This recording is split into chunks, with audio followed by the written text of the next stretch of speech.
Marilah kita panjatkan puji dan syukur kehadirat Allah Subhanahu wa taala karena berkat izinnya kita semua dapat berkumpul dalam kegiatan pada hari ini.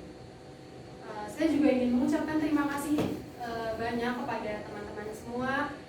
Saya sangat bangga dan sangat bersyukur karena teman-teman sudah mau dan bisa meluangkan waktunya untuk mengikuti kegiatan layanan bimbingan kelompok ini. Oke, sebelum kita masuk ke dalam acara sebelum kita masuk dalam kegiatan terperinci, alangkah lebih baiknya kita berdoa terlebih dahulu guna kelancaran kegiatan kita pada kali ini. Berdoa menurut kepercayaan dan agama masing-masing. Berdoa dimulai.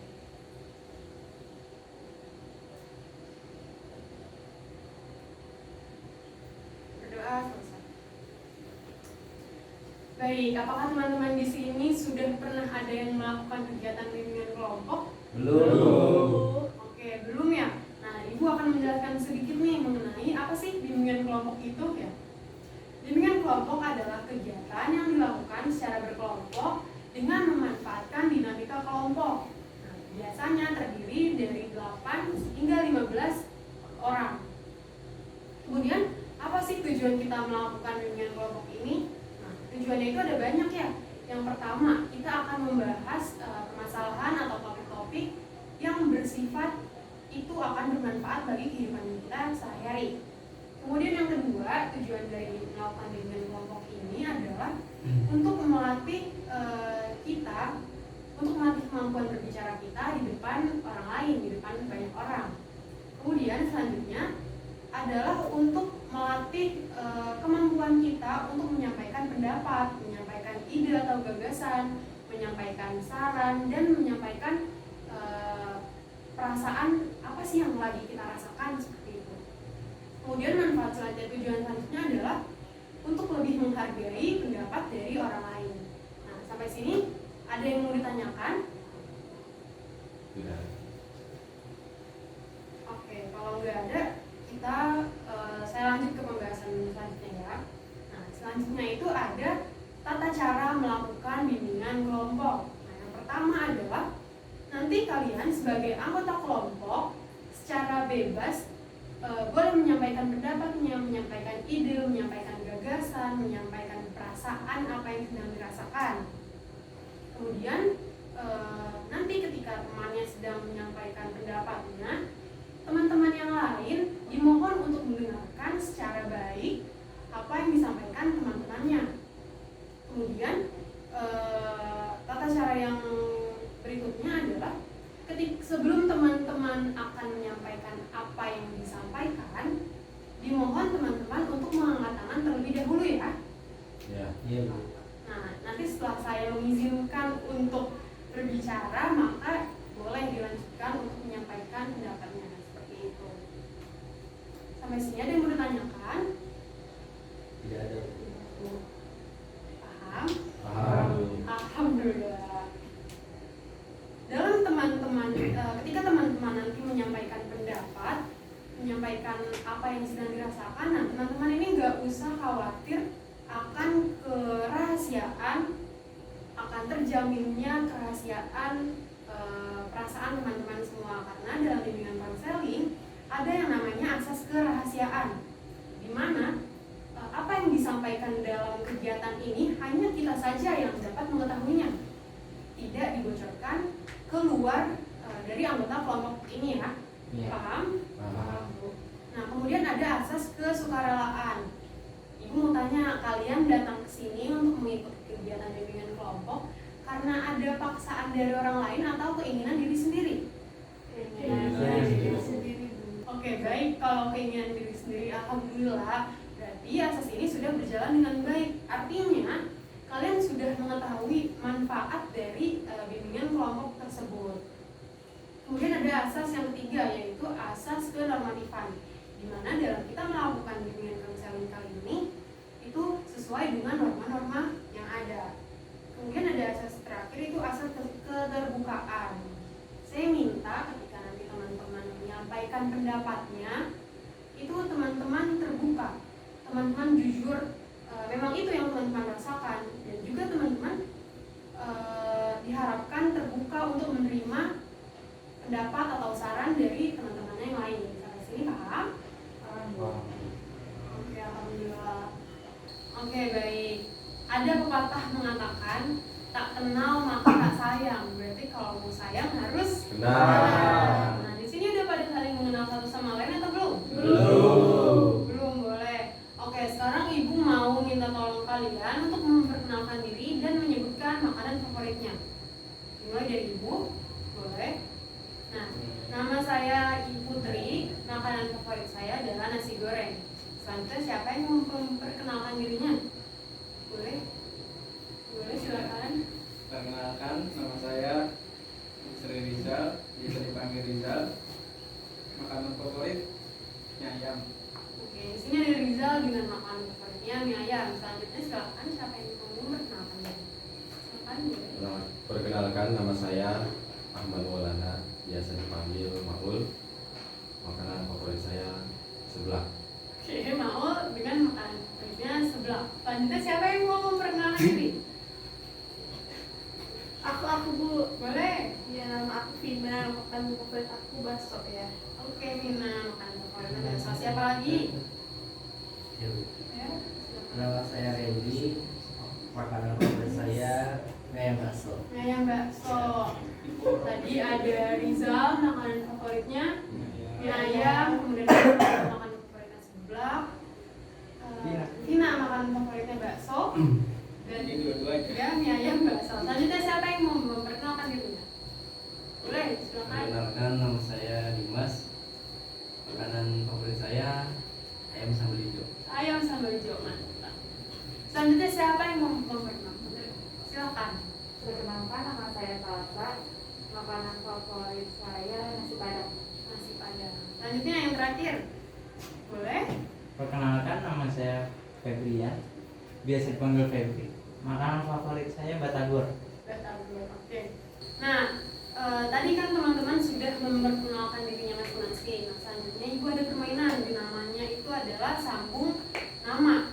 Jadi cara permainannya adalah nanti kalian menyebutkan nama kalian sendiri dan menyebutkan nama orang di sebelum kalian. Sesudah kalian mau. Sebelum kalian benar ya. Oke, dimulai dari contohnya gini. Saya Putri, dan kemudian kamu menyebutkan Randy. Nanti Randy menyebutkan nama Putri, Randy. Begitupun dilanjutkan dengan teman-teman semua. Oke, mau mulai dari mana dulu nih? Saya Bu. Boleh, silakan. Perkenalkan, nama saya Randy. Perkenalkan, nama saya Randy Vina. Boleh langsung disebutkan namanya aja nanti ya. Ulang lagi Bu. Ulang lagi. Randy. Randy Vina. Randy, Vina, Febri. Randy, Vina, Febri, Salsa. Randy, Vina, Febri, Salsa, Maul. Randy, Vina, Febri, Salsa, Maul, Dimas. Randy, Vina, Febri, Salsa, Maul, Dimas, Rizal. Randy, Vina, Febri, Salsa, Maul, Dimas, Rizal, Putri.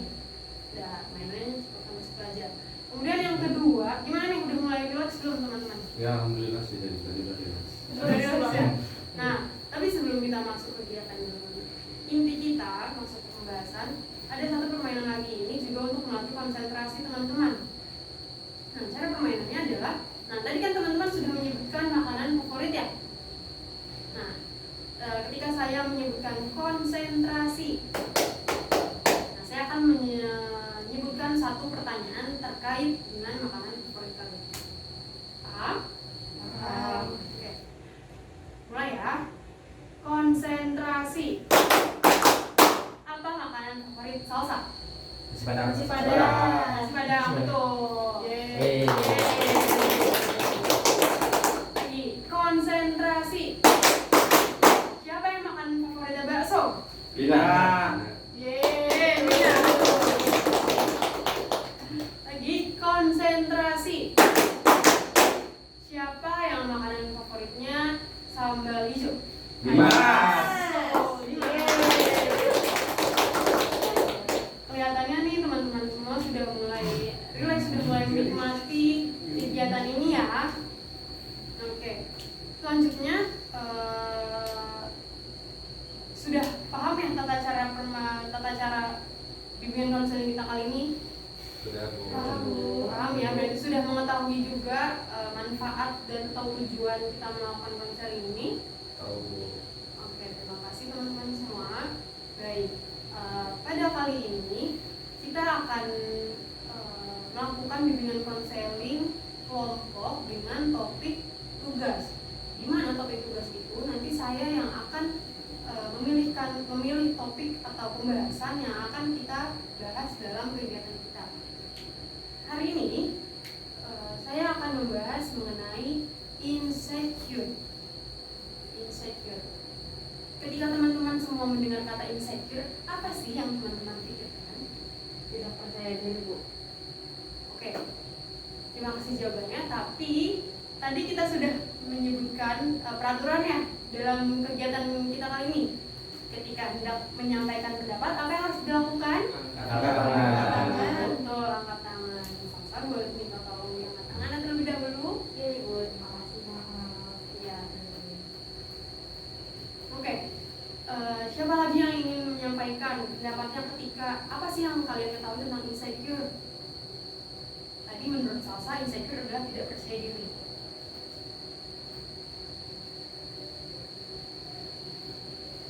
Apa maksud gue? Rasa insecure kalau menurut saya bisa jadi cemas juga, ragu juga. Cemas, ragu, jawabannya hebat sekali. Yang akibatnya bisa menjadi diri sendiri tidak nyaman. Betul, insecure membuat diri tidak nyaman. Apa yang sudah dikatakan Salsa dan Makul itu sudah tepat ya. Jadi insecure ini adalah perasaan tidak aman yang membuat seseorang itu akan merasa menjadi cemas, takut, khawatir ya. Kata insecure itu sebenarnya baru muncul baru-baru ini sebenarnya. Dulu itu orang-orang menyebutnya minder, ya, minder, tidak percaya diri. Apa sih sebenarnya penyebab dari insecure itu? Teman-teman di sini ada yang pasti pernah ya. Dari setiap manusia pasti saya yakin pernah merasakan yang namanya insecure. Teman-teman yang pernah merasakan insecure? Salah satunya tuh ini Bu, dapat penilaian yang kurang baik dari seseorang atau dari suatu kelompok. Kayak contoh lain itu kayak habis dibully nih, pasti kan kayak ngerasa wah gue kurang apa sih yang bisa dibully ini. Nah iya. Contoh kecilnya kayak gitu ya. Tadi menurut Vina penyebab munculnya rasa tidak percaya diri adalah karena omongan orang, karena mendengarkan omongan orang sehingga kita ngerasa kurang, ngerasa ih apaan sih nih, emang saya kurang apa ya. Selanjutnya ada lagi. Oke, jadi faktor-faktor atau penyebab insecure ini sebenarnya ada beragam ya. Yang pasti sering banget kita dengar itu adalah dari fisik. Ngerasa fisiknya itu kurang. Ada yang ngerasa muka saya jerawatan atau badan saya terlalu gemuk, warna kulit saya gelap, kenapa nggak kayak orang-orang ya gitu. Jujur saya sendiri pun merasakan hal seperti itu gitu. Terus yang kedua itu ada tentang materi. Melihat orang-orang sebenarnya kita hidup nih untuk kita sendiri itu berkecukupan gitu ya, sederhana tapi cukup. Cuma ketika kita melihat keluar, kita melihat orang lain, enak ya orang lain bisa jalan-jalan, enak ya orang lain bisa beli barang-barang yang dia mau, terus saya gimana, saya kapan, itu juga termasuk dengan rasa insecure. Kemudian ada penyebab insecure selanjutnya adalah keadaan keluarga.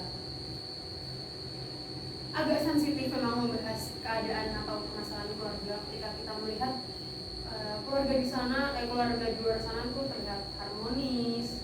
Terus kita mikir, saya mau deh punya keluarga yang harmonis seperti itu. Itu juga termasuk insecure. Nah, ada juga insecure tentang kemampuan. Apa sih? Ada yang ngerti gak? Kenapa sih insecure tentang kemampuan?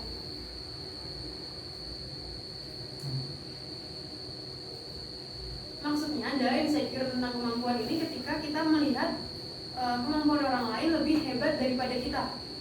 Biasanya tentang materi pembelajaran di sekolah seperti itu. Kita melihat orang-orang, kita melihat dia nih, wah dia public speakingnya bagus. Saya jadi minder deh, saya malu deh. Kok dia bisa ya public speakingnya bagus, sedangkan saya ketemu orang aja malu gitu. Itu juga termasuk dengan rasa insecure. Nah, kemudian ada penyebab insecure yang terakhir itu yang tadi seperti sudah disampaikan Tina, karena mendengarkan perkataan dari orang lain. Sebenarnya kita sudah pede nih. Contoh ya, Budi senang menggunakan tote bag. Terus ada orang lain ngomong, ih Bud, kok lu pakai tote bag yang kayak gitu sih? Orang-orang zaman sekarang kan udah pakai tas yang keren, udah ada mereknya, udah branded gitu. Kita yang tadinya pede menggunakan tas tote bag itu malah merasa minder karena kita ngedengerin omongan orang. Siapa sih yang suka ngedengerin omongan orang? Sampai ngerasa dirinya kecil, sampai nggak pede. Kamu kenapa? Mungkin dari kemampuan. Dari kemampuan. Orang lain bisa, kenapa saya tidak bisa? Orang lain mampu, kenapa saya tidak mampu? Orang bisa, kenapa saya selalu stuck di situ? Tidak ada apa kemampuan saya untuk maju. Insecure saya di situ. Terima kasih. Dan ini ada lagi yang ingin menceritakan tentang rasa insecure-nya. Boleh, silakan. Paling hampir sama ya Bu kayak kemampuan itu, tapi kayak masalah karir, kayak melihat orang udah umur segitu tuh udah jauh lah capaiannya, terus juga masalah materinya lah, gaji lah kan. Terus bisa membahagiakan orang tuanya lah, bisa beli apapun seperti itu. Terima kasih Salsa sudah menyampaikan perasaannya.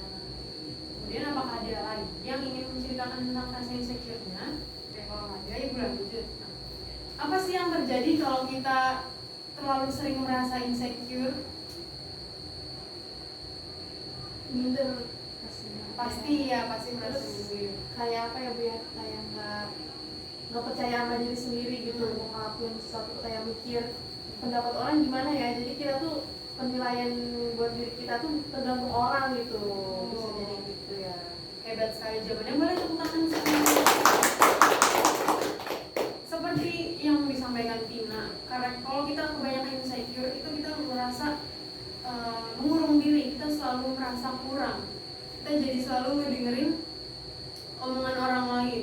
Ketika kita ingin melakukan A, kita jadi mikir, nanti orang-orang mandang saya jelek, nanti orang-orang mandang saya gini, nanti gitu, dan bla bla bla bla, sampai bikin overthinking yang gak jelas, sampai bikin overthinking, sampai mikirin hal-hal yang seharusnya gak dipikirin, sampai mikirin hal-hal yang sebenarnya itu belum tentu terjadi seperti itu. Itu kebanyakan insecure tuh juga bisa bikin overthinking. Kemudian juga penyebabnya kalau kita kebanyakan insecure itu adalah mencari pelampiasan. Biar kita nggak kepikiran sama rasa insecure kita, akhirnya kita main HP, terus main game, terus dan dari kebanyakan main HP itu juga dapat berdampak negatif bagi diri kita. Jadi tadinya udah rasa insecure, ditambah kebanyakan main handphone sampai ngerugiin diri sendiri gitu ya, itu juga dapat menimbulkan dampak negatif. Tadi Randy dan Salsa sudah menyampaikan cerita tentang rasa insecure-nya. Nah, ibu mau sharing sedikit nih mengenai apa sih yang ibu rasakan nih.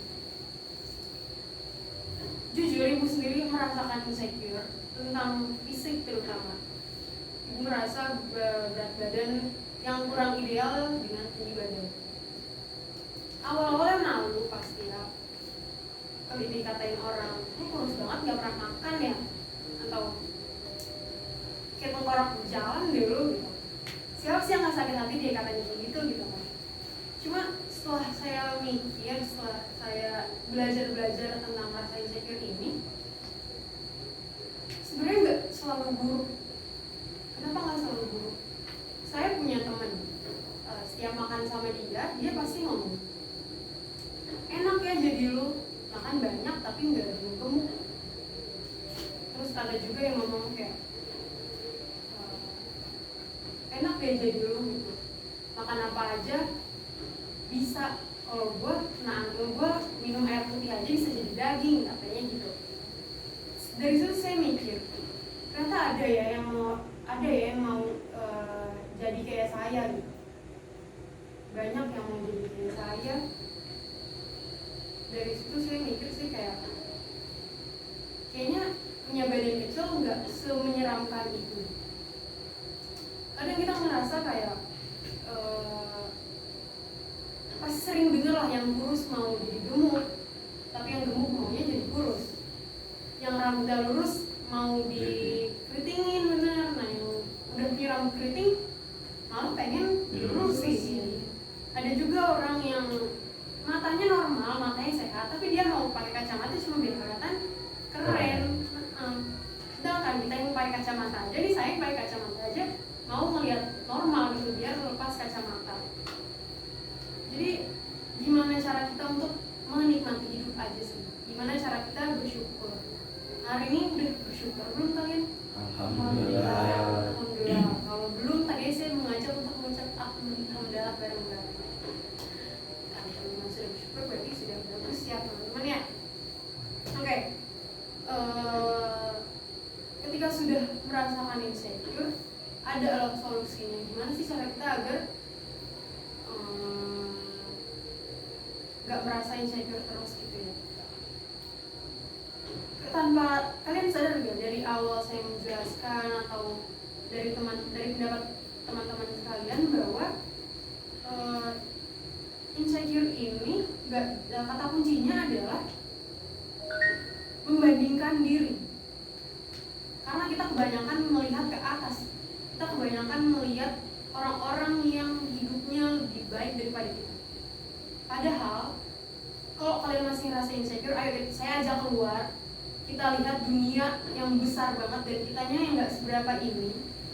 Kita lihat orang-orang yang dia mau makan aja susah, dia mau makan aja harus nyari susah payah gitu. Sedangkan kita mau makan ada di dapur, mama sudah siapkan. Ada juga orang yang mau nafas aja susah karena dia harus pakai selang oksigen. Sedangkan kalian masih diberikan nikmat yang luar biasa, masih bisa bernafas dengan lega seperti itu. Ada juga orang yang anggota tubuhnya kurang untuk melakukan kegiatan apa-apa sulit. Kalian sudah diberikan anggota tubuh yang lengkap dan sehat, itu juga harus patut disyukuri. Jadi apa yang harus bikin nggak percaya diri gitu. Jadi stop untuk membanding-bandingkan diri dengan orang lain. Kalau mau bandingin diri itu lebih baik dengan diri sendiri di masa lalu. Contohnya ketika kamu ngaca terus kamu mikir, wah lumayan nih cakepan gitu, dulu mah saya jelek banget. Itu juga termasuk rasa bersyukur, rasa membandingkan diri tapi dengan tidak membandingkan diri, namun dari diri sendiri, bukan dari orang lain. Dulu kalian susah untuk mengucapkan kata terima kasih. Nah sekarang kalian sudah mudah mengucapkan kata terima kasih ketika dibantu. Itu juga termasuk membandingkan diri dengan diri sendiri. Kemudian solusi kedua agar kita berkurang insecure itu adalah dengan cara bersyukur yang sudah tadi saya sampaikan. Kemudian selanjutnya adalah fokus terhadap diri sendiri. Gak usah deh memperhatikan orang lain gitu ya. Gak usah merhatiin diri orang lain sehingga itu bikin kita membanding-bandingkan diri terus gitu. Kita fokus aja sama apa yang kita punya, kita gali kemampuan kita.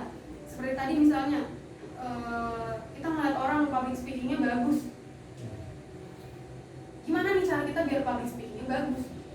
Jangan hanya merasa minder, merasa kecil karena dia public speakingnya bagus, tapi gimana cara kita biar bisa sama kayak dia?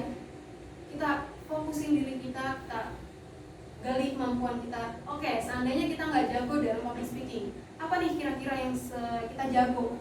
Entah itu desain atau jago matematika, jago ngajar, sehingga kan kalau kayak gitu berarti kita bisa jadi guru ya, jadi mengajar lah gitu.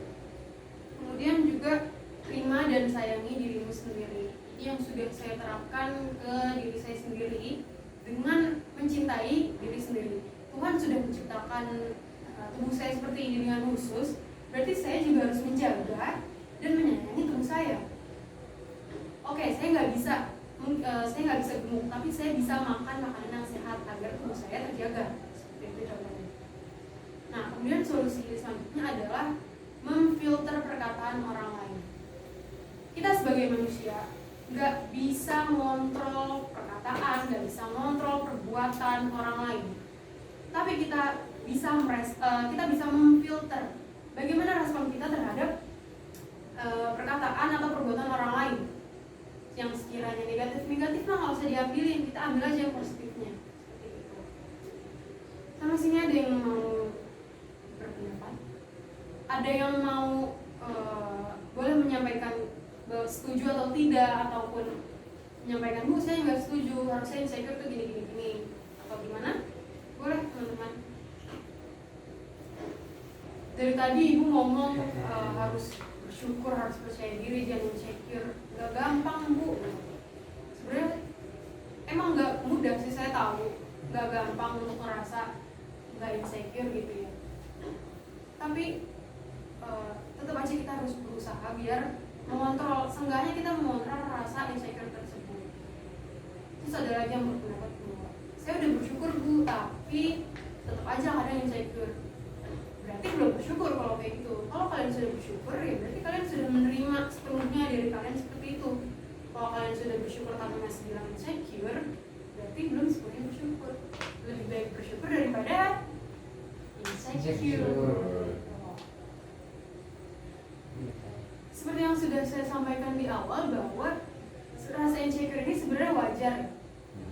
Untuk manusia itu sangat wajar karena kita itu hidup ngawang, penuh dengan ketidakjelasan. Jadi wajar aja insecure. Cuma saya katakan wajar di sini, wajar bukan berarti bagus. Ya, wajar tidak berarti bagus. Kita manusia nih nggak akan pernah lepas dari namanya insecure. Caranya gimana untuk kita tetap hidup dengan rasa insecure? Ya kita harus nge-boundaries diri kita. Kita harus kontrol rasa insecure kita itu supaya nggak ngebunuh kita. Yang ada kalau kita terus-terusan stuck di satu tempat karena insecure, itu kan malah jadi bumerang buat diri kita sendiri ya. Betul kan? Nah, jadinya malah kita yang nggak berkembang. Positifnya, kalau kita insecure, harusnya kita itu tadi yang sudah saya sampaikan, kita harus fokus sama diri kita sendiri.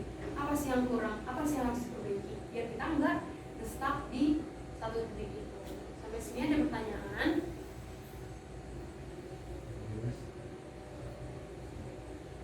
Oke. Kalau udah, ibu mau bertanya. Kalau kalian gak ada yang mau bertanya, saya mau bertanya. Dari tadi kita sudah banyak membahas mengenai insecure. Nah, di sini ibu mau minta apa namanya? Saya mau minta konsistensi kalian mengenai insecure. Contohnya, ya bu, saya akan mengontrol rasa insecure saya lagi. Jadi kalian boleh menyampaikan apa yang dirasakan setelah belajar mengenai insecure. Siapa mau terlebih dahulu?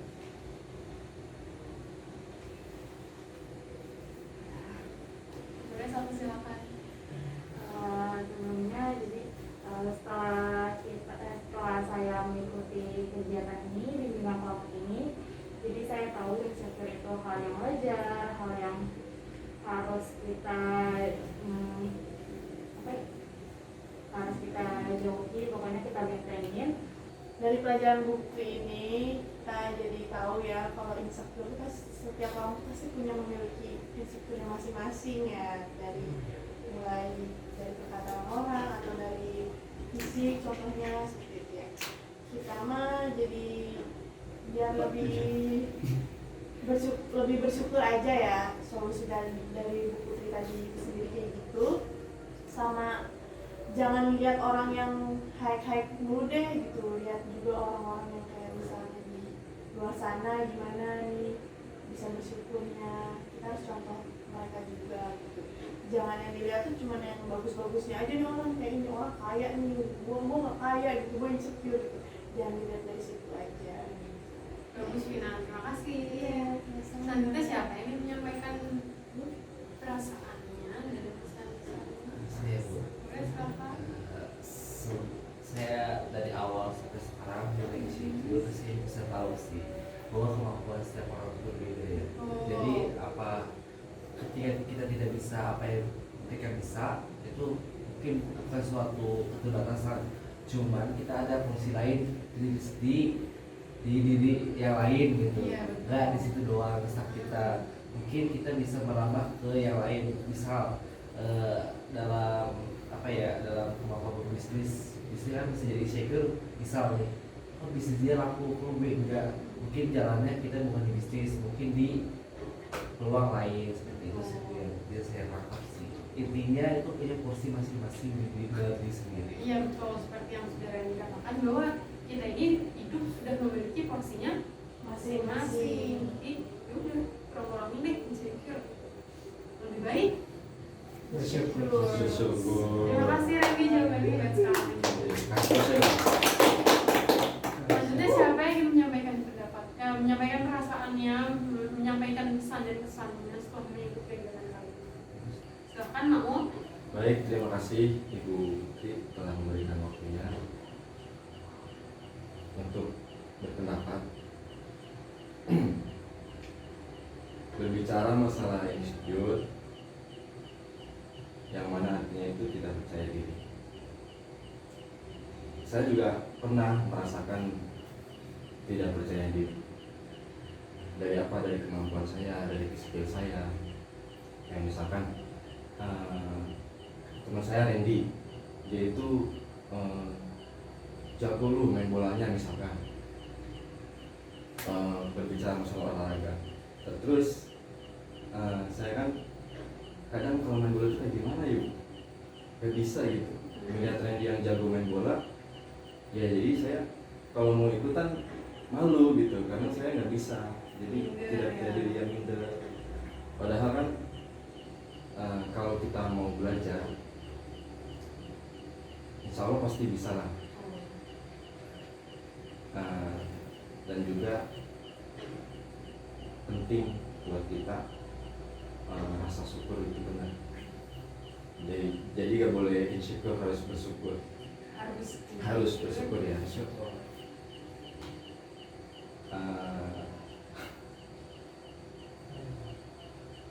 Sudah cukup? Cukup. Oke, cukup. Hebat sekali apa yang sudah disampaikan oleh Maul. Boleh kita Selanjutnya siapa lagi yang ingin menyampaikan pendapatnya? Ya, saya Boleh silakan Rizal. ini saya sedikit mau cerita sedikit juga ya. Saya juga pernah di titik terendah saya, di mana saya tuh merasa diri saya itu menghina karena omongan orang lain. Saya di situ merasa kurang percaya diri untuk keluar pun, untuk gabung dengan teman-teman yang lain pun kayak ngapain gitu, minder saya merasa saya dikucilkan gitu kan. Tapi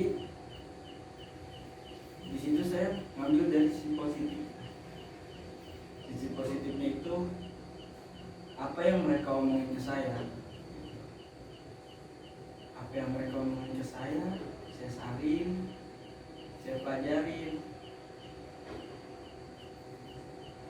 Mereka menganggap saya yang menganggap dia gitu. Dia tuh orangnya kayak gini.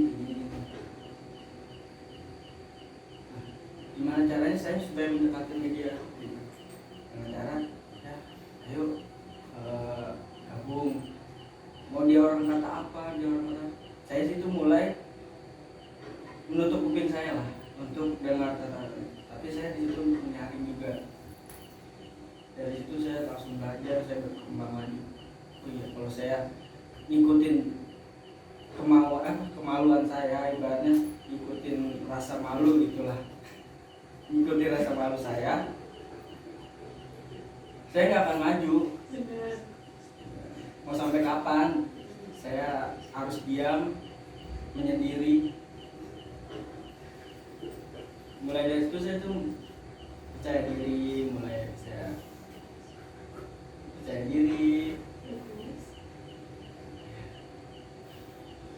sampai sekarang pun ya alhamdulillah saya selalu bersyukur atas apa yang telah saya lakukan sampai saat ini. Perkembangan saya yang tadinya lebih menyendiri sekarang lebih kelompok. Jadi yang saya dapat dari insecurity itu, ngapain kita harus insecure dengan orang lain, sedangkan diri kita itu lebih mampu dari mereka. Itu aja. Luar biasa hebat. Terima kasih Rizal atas apa yang sudah disampaikan. Rizal hebat sekali sudah melewati fase itu, fase di mana Rizal merasa terpuruk, merasa sangat insecure. Tapi alhamdulillah sekarang Rizal sudah bangkit karena sudah mulai sudah bisa memfilter omongan orang, sudah bisa merasa bersyukur, sudah bisa fokus terhadap diri sendiri. Itu sudah bagus ya. Oke, adalah teman-teman lain yang mau menyampaikan pendapatnya? Mungkin saya bukan berpendapat tapi lebih ke bertanya ke ibu ya, itu bagaimana menurut ibu penanganan yang tepat untuk orang yang merasa dirinya itu sebenarnya orang itu tidak membuli, cuman secara tidak langsung itu kayak nyakitin perasaan kita gitu. Itu konteksnya mungkin nggak bercanda, cuman di kita itu kayak ngerasa digores gitu, karena ucapan dia itu penanganan ibu itu bagaimana itu kan termasuk insecure juga ya, karena merasa direndahkan atau merasa tidak percaya diri gitu kan. Itu konteks penanganannya seperti apa? Oke, menanggapi pertanyaan dari Randy, gimana cara kita menanggapi perkataan orang lain walaupun bercanda tapi bisa nyakitin diri sendiri, maksudnya bisa bikin diri sendiri nggak percaya diri. Oke, menurut saya balik lagi sih ke kita bisa memfilter omongan orang apa enggak. Seperti yang sudah saya sampaikan sebelumnya, kita nggak bisa memfilter perkataan orang, kita nggak bisa memfilter perbuatan orang ke kita tuh kayak gimana. Cuma kita bisa memfilter gimana cara kita merespon bercandaannya dia. Pasti sakit hati walaupun katanya bercanda gitu ya, yakin pasti nggak ngenakin banget gitu. Mungkin tiga orang yang kayak gitu bisa, kalau udah nggak nyaman banget ya kamu kasih jarak lah, dikasih jarak aja. Menurut saya ngasih jarak ke orang-orang seperti itu ya nggak masalah, karena kalau kita terus mempertahankan orang seperti itu malah jadinya toksik, jadinya racun buat diri kita sendiri. Gitu. Kita ngebiarin orang yang berpengaruh negatif sama kita itu buat deket sama kita. Atau kalau seharusnya nggak ngejaga diri banget, kita di sini kita harus bisa kontrol respon kita terhadap dia. Atau kita bercandain balik juga boleh kok. Maksudnya seperti itu. Atau di sini ada teman-teman yang berpendapat mengenai pertanyaannya Randy.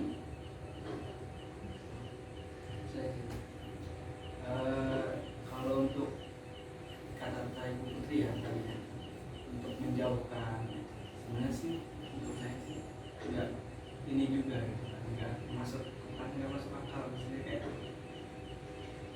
nggak logis lah di dalam logika saya gitu kan. Nggak perlu kita menjauhkan orang-orang seperti itu, karena orang-orang yang seperti itu justru yang akan membuat kita maju, dan mereka yang mengucilkan kita, yang ini kita itu justru mereka yang akan lebih di bawah kita. Oke, justru kita malah menjadikan omongan itu buat motivasi diri kita sendiri agar kita lebih baik lagi ke depan. Itu juga hebat sekali ya. Ada lagi yang ingin menyampaikan pendapatnya?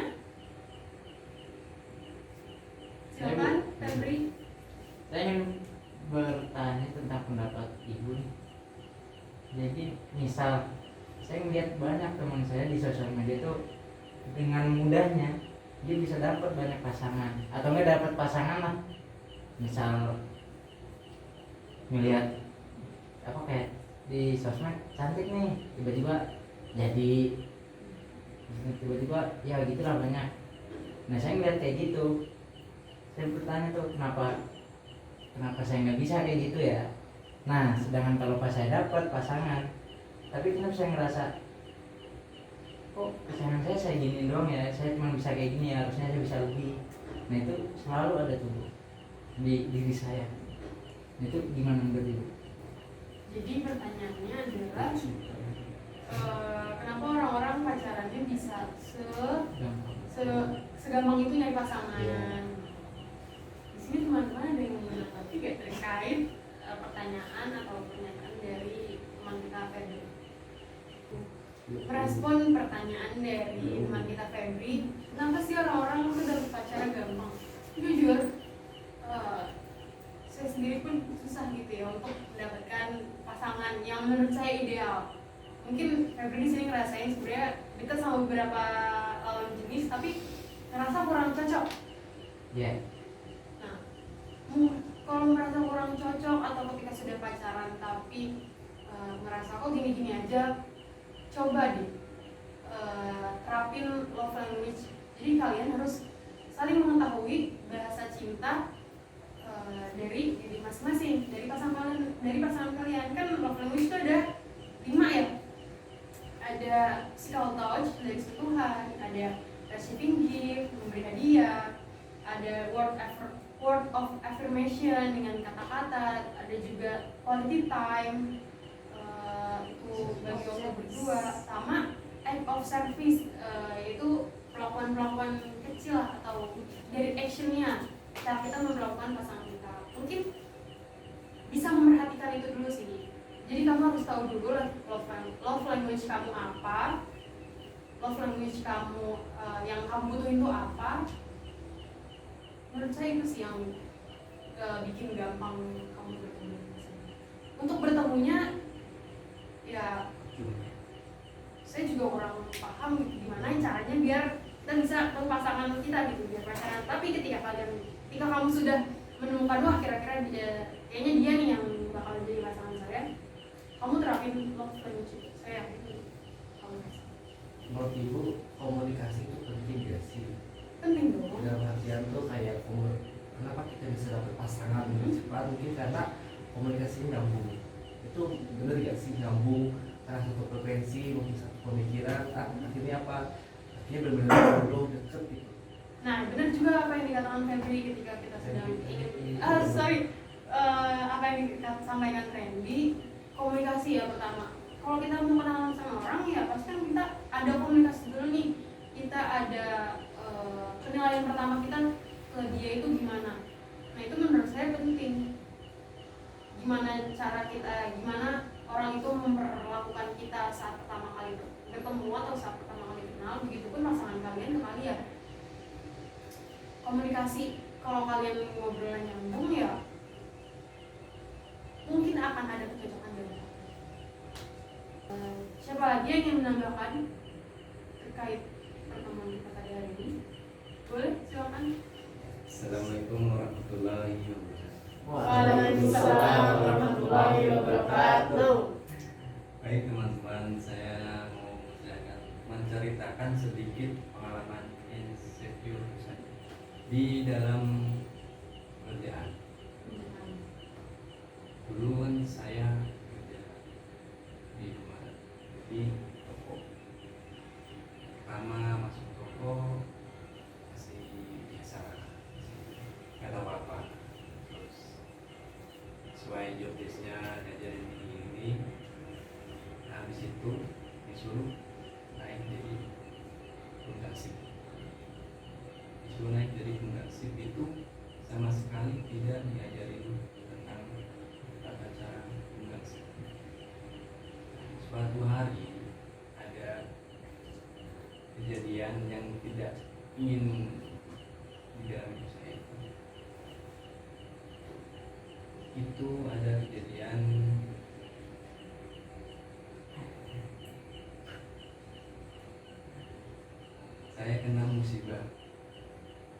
musibahnya itu soal duit.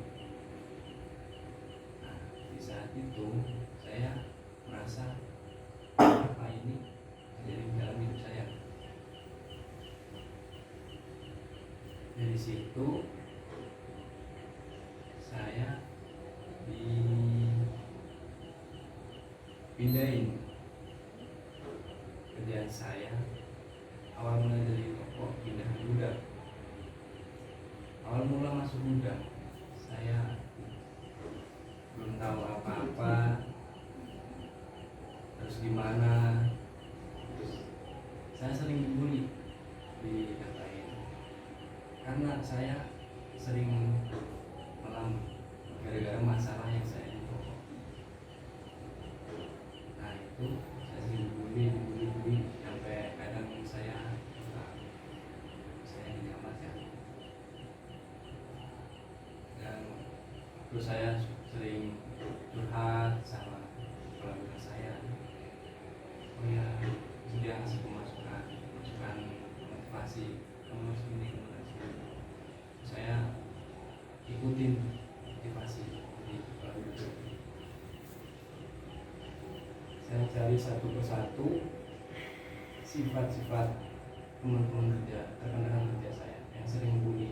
Ini si A nyikapinya harus gimana, si B cara ngomongnya, cara gimana.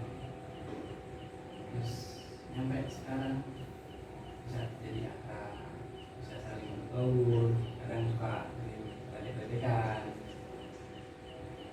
Nah dari situ pesan saya, jadi insecure ini harus lebih pede lagi, harus lebih pede lagi. Jangan sampai kita lebih terpuruk. Ya kalau saya juga sih lebih banyakin berdoa. Terima kasih Dimas karena sudah menyampaikan perasaannya. Boleh kita tepuk tangan semua. Dimas sampai di titik ini pun sudah hebat, sudah berani, sudah terima kasih Dimas karena Dimas sudah bertahan hingga di titik ini. Dimas sudah melewati fase-fase terberat Dimas sudah tahu Dimas harus melakukan apa supaya lepas dari permasalahan tersebut. Oke. Jika ada lagi yang mau disampaikan? Sudah Bu. Sudah. Tadi semua teman-teman semua sudah memberikan pendapatnya, sudah menyampaikan ceritanya, sudah menyampaikan tanggapannya juga, menanggapi teman-teman lain yang sudah bercerita. Sekali lagi saya ucapkan terima kasih atas partisipasi teman-teman semua. Sampai kita di ujung kegiatan, Ibu merasa bangga sekali terhadap teman-teman semua. Sekali lagi saya Ibu ucapkan terima kasih kepada teman-teman semua karena sudah meluangkan waktunya untuk mengikuti kegiatan kita kali ini. Nah, untuk menutup kegiatan kita Ibu mau kita semua bernyanyi lagu Sayonara. Ya, sambil tepuk tangan nanti kita bernyanyi sambil tepuk tangan. Hafalkan semua lagu Sayonara? Apa?